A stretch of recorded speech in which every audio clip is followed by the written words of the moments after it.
What is up, ladies and gentlemen, boys and girls? In this video, we are going to walk through over 70 different iOS 10 features. So let's get started.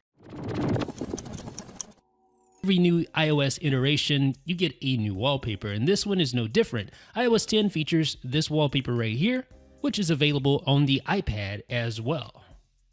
Now, there's a new look for folders. You're going to notice it's subtle. If you're not paying attention, you may miss it, but now you have a translucent view of the home screen app icons, and the animation that occurs when you open and close folders has changed. Now, there's a stronger font type as well. You'll notice that the font isn't nearly as thin as it was on previous versions of iOS. Now it's a little bolder.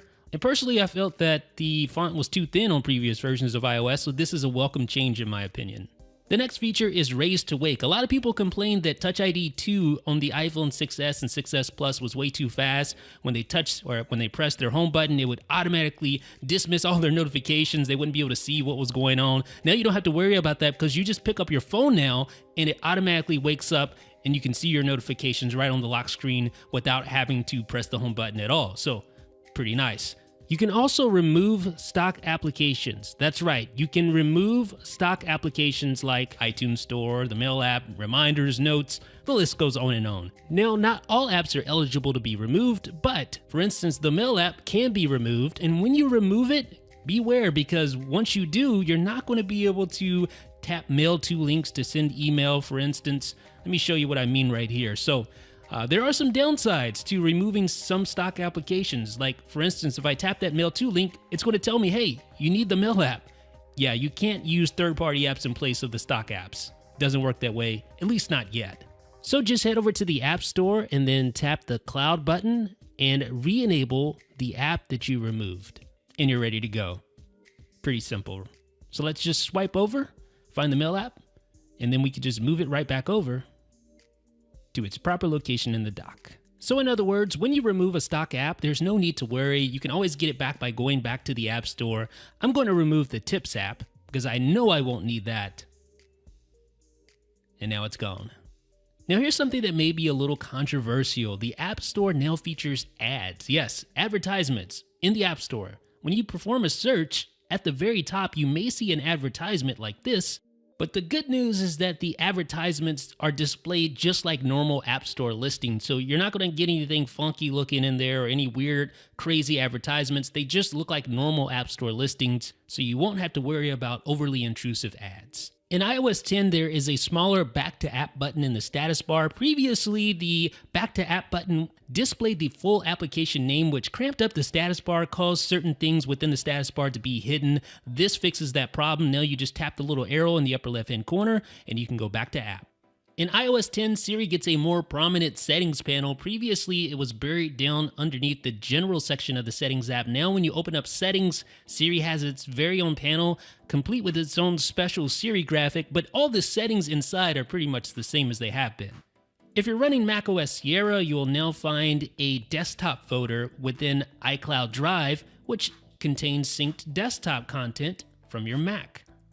In the Notes app on iOS 10, you'll find a new Shared Notes button in the upper right-hand corner. Tapping that allows you to add people to collaborate on notes. And as you can see at the bottom here, you can share the special iCloud links it creates to a variety of different services. FaceTime connects way faster in iOS 10. Notice this. Freaky fast. Now, if you own an Apple Watch, you're going to enjoy the new updates to the Watch app. Not only can you go in and build your own watch face, which is really nice. You don't have to do that on that really tiny screen of the Apple Watch. You can also browse the face gallery, which allows you to see all of the different watch faces, how they'll look. You can go in there and select the watch face. That is really nice to be able to do that on a large screen like the iPhone, instead of having to do that on your 38mm or 42mm watch. Now, in previous versions of iOS, the Mail, Contacts, and Calendar pane was one single pane that contained all three settings within that one panel. Well, now in iOS 10, they have been broken up. Now, Mail, Contacts, and Calendar has its own settings panel within the Settings app. Really nice. iOS 10 adds support for Apple Pay on the web, and although I'm not able to demonstrate that for you right now, you will find a switch for Check for Apple Pay inside of Safari's preferences, hinting at the upcoming feature. Now the Contacts app got a nice fresh new coat of paint. You see the blue buttons there, but that's not all. In the future, you're going to see integration with third-party applications for contacting and staying in touch with your friends and family. If you go into the Settings app and select Videos, you're going to find a new video playback quality setting to allow you to adjust the amount of data used while watching videos.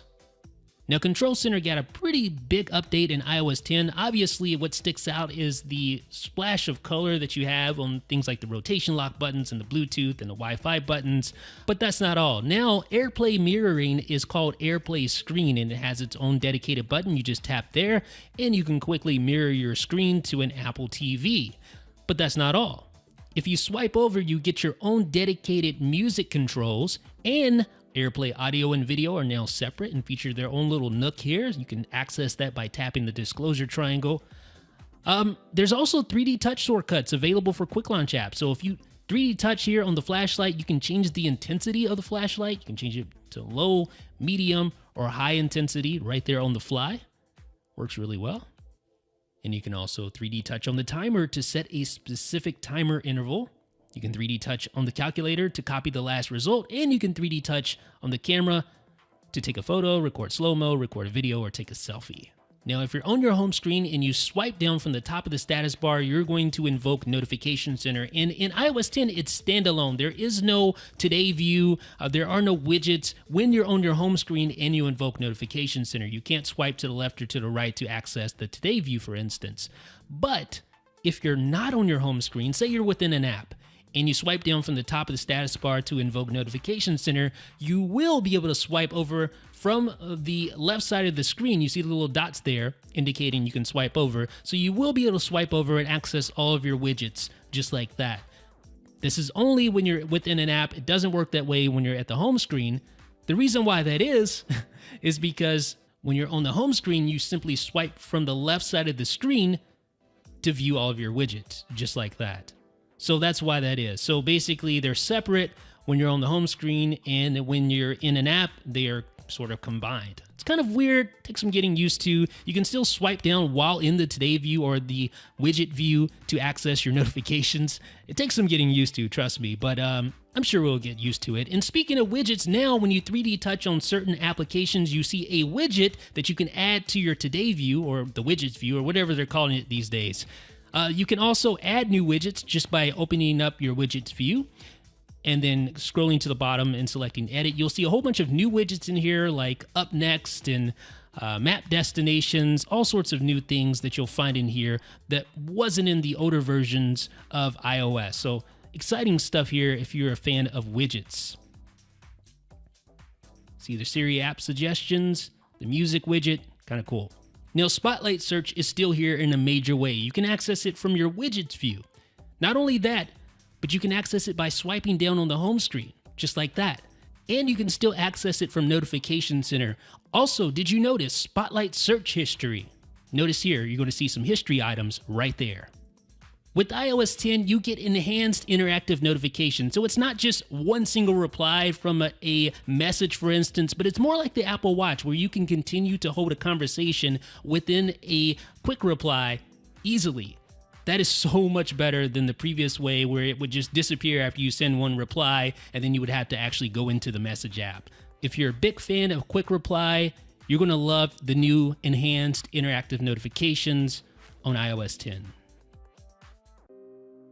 But of course, that's not all. That's just the tip of the iceberg, folks. You have unlimited Safari tabs now. So that literally means unlimited. There's no longer this arbitrary limit. I think it was like 30 or something, 32, something around there. Well, now you can continue to hit the plus sign to add an unlimited, literally an unlimited amount of Safari tabs. I mean, I'm just continuing to press the plus button and it's continuing to add more and more tabs. Fingers getting tired. I'm serious, it's unlimited.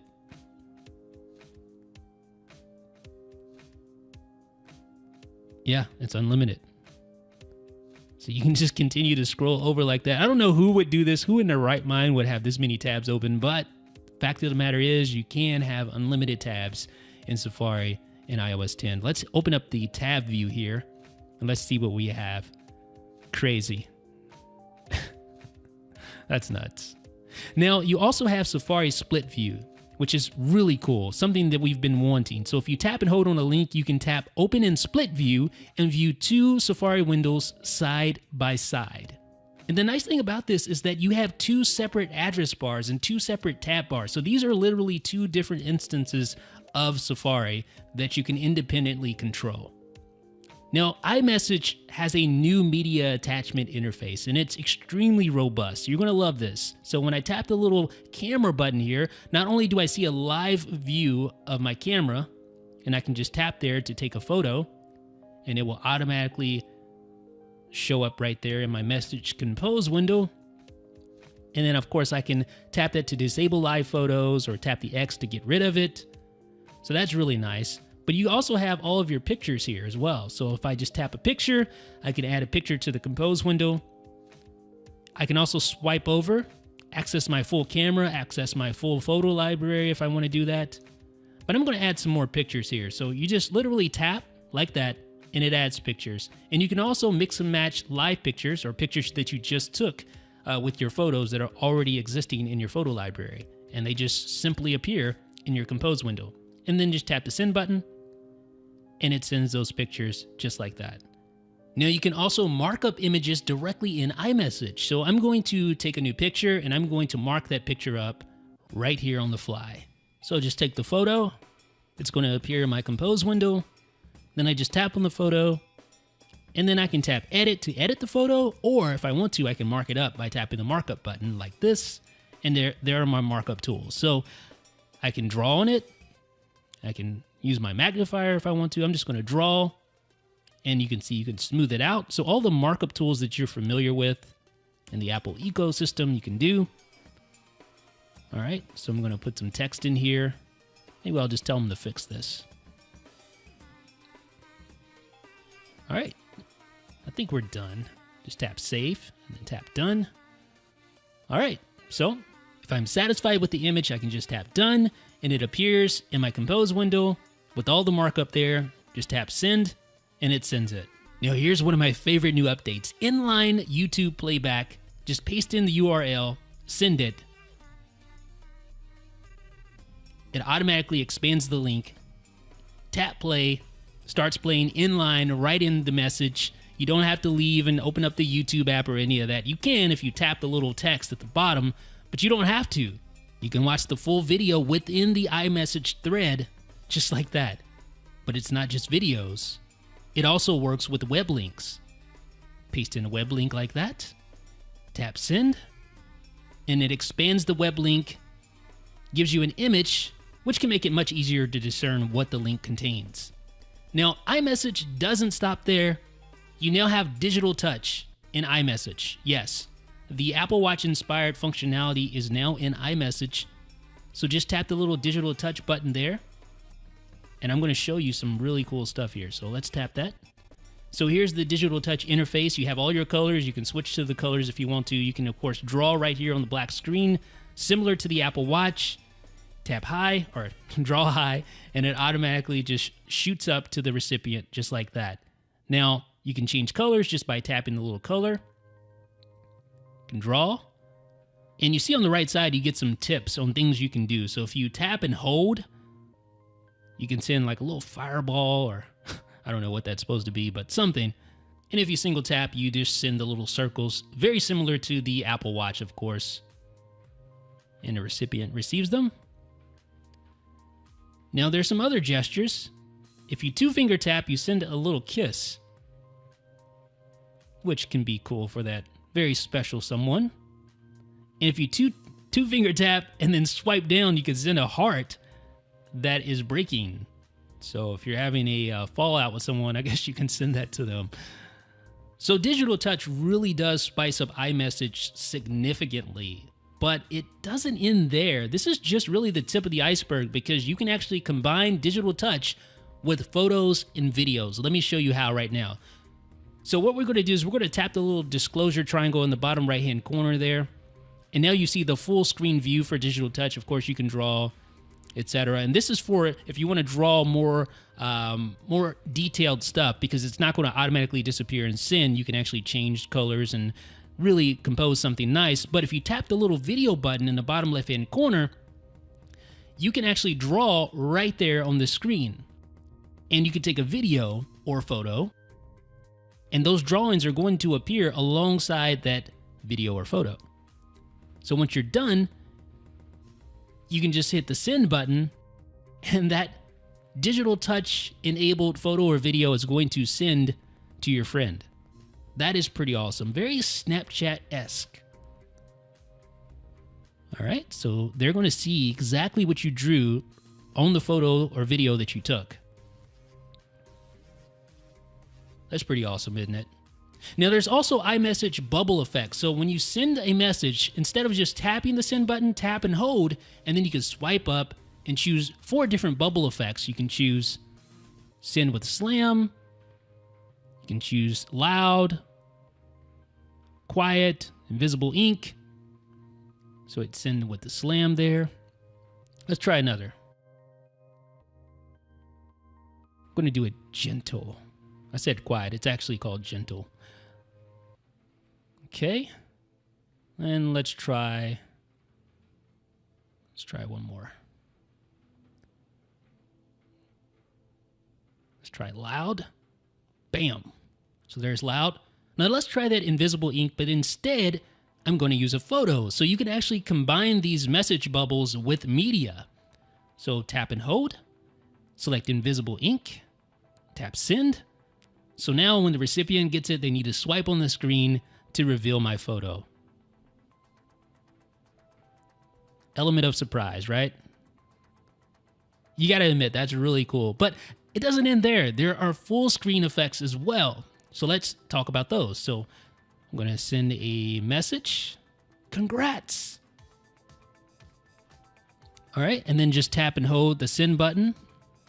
And now instead, you want to tap where it says screen, and you can swipe over to switch between your full screen effects. So I like that one right there. And here's what it sounds like.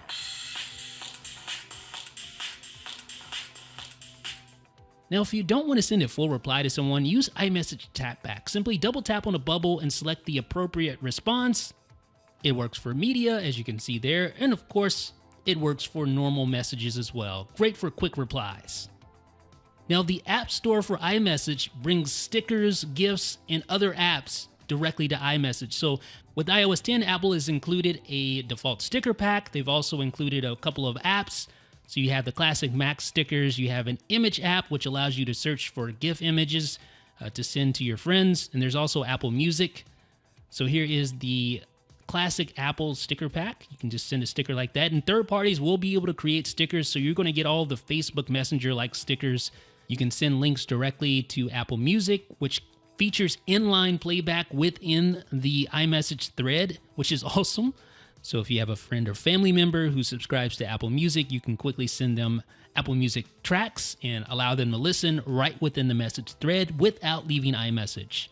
And like I mentioned, Apple has included in iOS 10 a built-in GIF app for iMessage. So that means you can find all of your favorite GIFs and memes and send them directly to your friends via iMessage without leaving the app, without having to invoke some weird third-party keyboard or anything like that. This is really, really cool, folks. It's really going to spice up your iMessage conversations. I'm telling you. Trust me on this one. Now, another new feature that you'll find in iMessage is tap to replace emojis. So after you've typed a message, you can tap the language button to switch to the emoji keyboard, and it will automatically identify words within your message that can be replaced by emoji. So all I'm going to do is tap the language button. Watch what happens here. See, all those words are highlighted. That means that I can tap on those words and find an appropriate emoji to replace it with. Choose that one. Just like that. Awesome, right? Now, I normally keep read receipts disabled, but in iOS 10, you can now enable per conversation read receipts, which is great when you're sending messages to that special someone. Keyboard contextual predictions can automatically predict what you may want to type next. So I typed in Jeff's email is, and it's automatically going to fill in my email address. I just tapped the quick type bar right here to insert my email address. There's also a more subdued keyboard click sound. Multilingual typing allows you to switch between languages on the fly by harnessing the power of QuickType without actually having to switch keyboards. So notice, right now I'm typing in English, I start typing in Spanish, and then notice QuickType. It automatically fills in Spanish words like that. Now, of course, I have no idea what I'm saying right here, but for those of you who speak multiple languages, it can speed up typing. Now, the stock calendar app receives some attention as well. You get found events, time to leave, and location suggestions. I can't demonstrate those last two, but for the first one, I can demonstrate. Found events suggest events found in the Messages app or in the Mail app and let you add them with ease. So that one event was found. You can see the name of the event and the time is automatically populated, so I just tap Add to add the event. The Mail app's new conversation view makes it easy to view individual responses in an email thread. So you just tap the disclosure triangle and then you can tap that individual response to single out each message. And now you can quickly filter email by tapping the filter button, tapping filtered by, and selecting a filter. With all the real estate available on the iPad Pro, it seems silly to have a message composition view like this where it's taking up the whole screen. Of course, you can swipe down and access other contents in your mail, but wouldn't it be nice if you could just do that? Yes, now you have side-by-side mail composition so you can compose and access other email at the same time. There's also a new mailbox column button which lets you hide and show all of your email folders. Not sure where to move that mail message? Well, iOS 10 will now suggest the folder to move it to. And in the Settings app, you can also move the most recent message to the top of your email threads. And what about unsubscribing from mailing lists directly from the Mail app? Yep, iOS 10 has that now as well. The Clock app, of all apps, got a lot of love in iOS 10. Now it features a dark theme, which kind of makes sense since you may be looking at the Clock app at nighttime. But along with that dark theme, you get a new stopwatch face. You get a new chronograph face like this.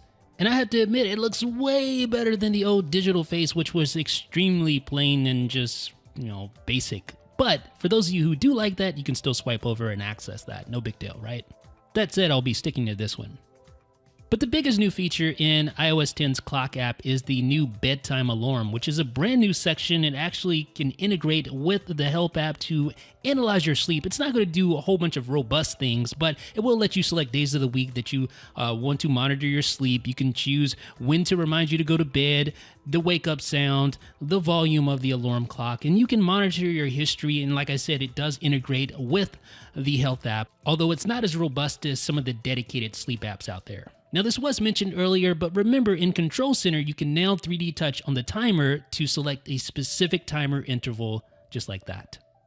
And those of you with HomeKit-enabled devices will be happy to know that it's not just a preference panel anymore, but now you actually have a dedicated home app in iOS 10. And this is a first-party home app, so this comes with iOS 10. You can set up and name your home, you can set up rooms, of course you can establish all your different accessories and configure them. And there's even automation, which will utilize your Apple TV as an in-home accessory hub. And you can also go in and customize the look of the home app as well. So if you don't like the wallpaper that it chooses by default, you can go in and customize that wallpaper, perhaps even taking a picture of the actual room that you're controlling via this application. So I'm going to take a picture here, use that photo, and that will be set as the wallpaper for this particular room. So the Home app is a great new addition. You don't have to rely on any third-party apps anymore to control your HomeKit devices. Great new addition to iOS 10. The Health app receives some love in iOS 10 as well. You get some new sections at the top of the Health Data tab, so you get activity, mindfulness, nutrition, sleep, and each of those sections has its own new video. Now, these videos aren't actually playable right at this second, but these videos will help you to understand how to use the Health app in the particular sections therein. One change you'll like is that there is now an Export Health Data button prominently located at the bottom of the Health Data section. Previously, you would have to use the Share button to export health data. This makes it a little more clear and straightforward. And not to be outdone by the Health app, the Activity app now features a new tab for sharing. Yes, you can share activity data for some extra friendly competition and perhaps some additional motivation to get moving. In iOS 10, the worthless Explore tab found at the bottom of the App Store interface is now replaced by, yes, the Categories tab. Yes, the Categories tab is now back. It should have never left. The Explorer tab should have never been here, but all is well now. We have it back, and it's great. I never understood why the Music app did not support split view in iOS 9, but no worries. iOS 10 brings support for split view in the Music app on the iPad. One of the most frustrating things about using the Music app on the iPad was the lack of split view, and now it's here, so I'm probably going to use the Music app a lot more now. iOS 10 brings a new automatic downloads feature to the Music app, which can be enabled via the Settings app. Now, this will make it so that whenever you add a new album or a song to your library, it will download that song or album as well, so that it's accessible while offline. So let me just show you right here. I'm going to add this song to my library, and you're going to see it start to download immediately, just like that. Running low on space. Now you can quickly manage downloaded music in the music section of the Settings app. So just go to Music, Downloaded Music. You can see all of your songs there. You can swipe to delete individual songs if you wish to, like that. Or you can delete all songs if you want to, like that. You can also optimize storage for music so that you can set a minimum storage level for the music on your iPad. So say you want to keep at least 8 gigabytes of music on your iPad or iPhone at any given time, you can select the 8 gigabyte option. You can select 64 gigabytes if you have that much space available, etc.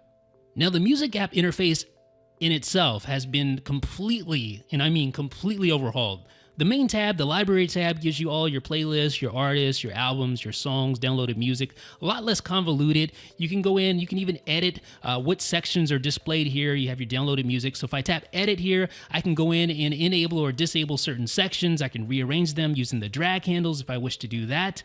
So you can see I simplified that, removed the song section, and all my recent stuff is down here as well, just like that.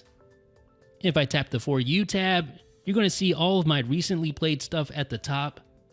So you can swipe through there if you want to. And it looks like Apple's trying to kind of be a little bit like Spotify. They have a daily playlist. So today's Tuesday. It has Tuesday's playlist here, assuming that tomorrow you'll have Wednesday's playlist. The Browse tab contains all of the new music, curated playlists, top charts. You can swipe through here, of course, and see all of the new albums and popular albums. Curated playlist contains featured playlists at the top, followed by activity playlists, and then curated playlists, and then genre-based playlists as well. And the radio tab is pretty much what you would expect. Beats One is prominently featured there at the top, and you can swipe through and find different types of radio stations as well. And lastly, you have your search, and you can search Apple Music or your own local library. And the Now Playing interface is completely changed, simpler looking. You have a slider there for volume. You have your album artwork, which gets big when music is playing and kind of shrinks down a little bit when music is paused. And if you swipe up, you'll see Up Next. I don't have anything up next currently. So what we'll do is we'll go and add something to Up Next. How about that? So I'll just 3D touch here, play next, go back to my Now Playing, and then I'm going to swipe up, and now you see Up Next right there below. Eventually, Apple's going to add lyrics as well, so you'll be able to access lyrics by swiping up, and that's coming in the future. But as you can see, quite a bit has changed with Apple Music in iOS 10. And the Photos app gets some new features as well, such as memories, which allow you to create montages based on like photos and videos. You can choose the type of music, choose how long it is right there on the fly. It's super easy. So here's one that it automatically put together from a trip that we took to Manhattan last year. So let's check it out.